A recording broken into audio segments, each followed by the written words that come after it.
సృష్టికి పూర్వం ఈ ప్రపంచమంతా ఏమీ లేని ఒక శూన్యం. చీకటి నుండి ఒక అద్భుతమైన వెలుగు ఉద్భవించింది. మహాదేవుడు ఎలా జన్మించారు? ఆయనకి పుట్టుక ఉందా?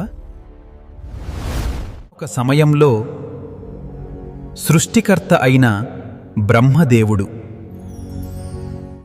లోకాన్ని రక్షిస్తున్న విష్ణుమూర్తి కలుసుకున్నారు.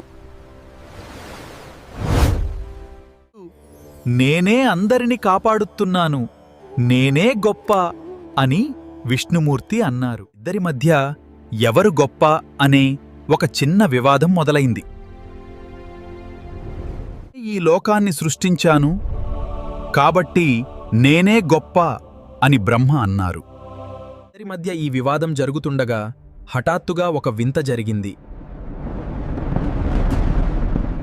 ఒక అనంతమైన అగ్నిస్తంభం, అంటే ఒక పెద్ద మంటల స్తంభం ప్రత్యక్షమైంది. స్తంభం ఎక్కడ మొదలైంది, ఎక్కడ ముగుస్తుందో ఎవరికీ అర్థం కాలేదు. అంతం కనుకున్నవాడే నిజమైన గొప్పవాడు అని వెళ్ళు అనుకున్నారు. దేవుడు హంసరూపం ధరించి ఆ స్తంభంపైకి వెళ్లారు. పూర్తి వరాహ రూపంలో భూమిలోకి వెళితే మొదలగునవి కనుక్కుంటామని వెళ్లారు. సంవత్సరాలు గడిపినా బ్రహ్మకి ఆ స్తంభం అంతం దొరకలేదు.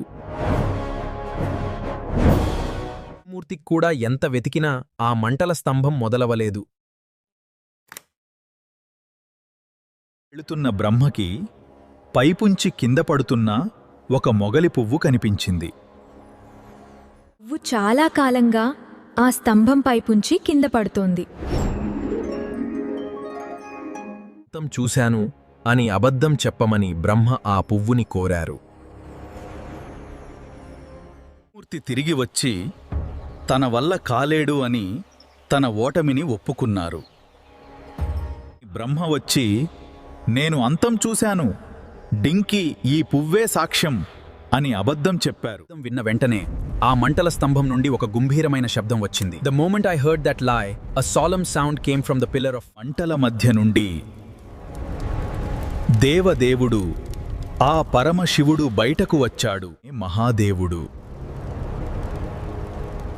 ఆయనకి మొదలు లేదు, అంతం లేదు. చెప్పిన బ్రహ్మని, ఆయనకి సాక్ష్యం చెప్పిన ఆ పువ్వుని శివుడు మందలించారు. స్వయంభూ అని, అంటే తానంతట తానే ఉద్భవించిన అనంత శక్తి అని అందరూ తెలుసుకున్నారు. అదే నిజం. సృష్టిలో అన్నీ నశించిన శివతత్వం మాత్రమే ఎప్పటికీ శాశ్వతం. అందుకే శివుణ్ణి ఆది అనంతుడు అని పిలుస్తారు. ఆయనే మొదటి నుండి మొదలవుతుంది. కథ నచ్చితే తప్పకుండా ఓం నమః శివాయ అని వ్యాఖ్యానించండి. ఇలాంటి మరిన్ని గొప్ప కథల కోసం మా ఛానల్కి సబ్స్క్రైబ్ చేసుకోండి. శివుడి పుట్టుక తెలుసుకున్న మీకు ఆయన తన అర్ధాంగినైన పార్వతీదేవిని ఎలా పెళ్లి చేసుకున్నారో తెలుసా? ఆ అద్భుతమైన కథ ధర్వతి భాగంలో.